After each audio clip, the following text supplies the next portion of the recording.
council da tawadabu sanamai sanglen bo sanamai study center gi field assessment center ohen ba haiba simadi la maitai lining satpa sanamai lining satpa singidi yamna laiba faba adum laba the tanjama pirakpani ena lawi tamu kai ni thamine yamna phajaba kenoni ko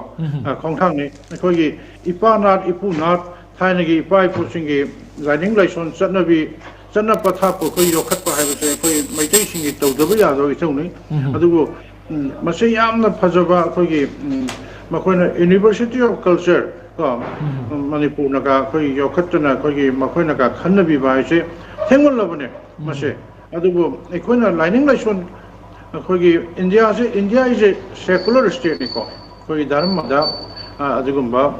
mission mekhana idaba punne hingminaba yaba secular state am oibni adu oiba tarso khoi Manipur du oiba chatnabi pai pu singi lining license bo makoina masak khangbi dana ngasi University of Culture daga khoi China ga khanna birak pai bose khoi Manipur gi damak tadi yamna laibak phabani khoi ibado sanamahi adagi ko sugana khoi horakpham kogi ishagi horukpam ishagi inar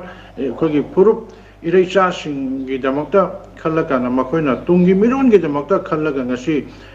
China ga khanna birakpa haibase kogi Manipur gi damakta di yamna laibak phabane thamjage ade jingda su koi haji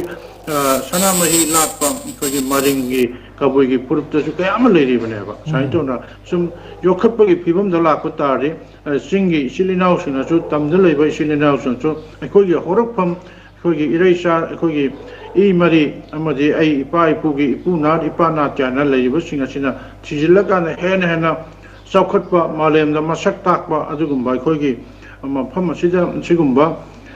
religion kogi satnabi lei haibase khangan ba haibase malem gi mapam khudi bakta khangan ba pai haina thamjage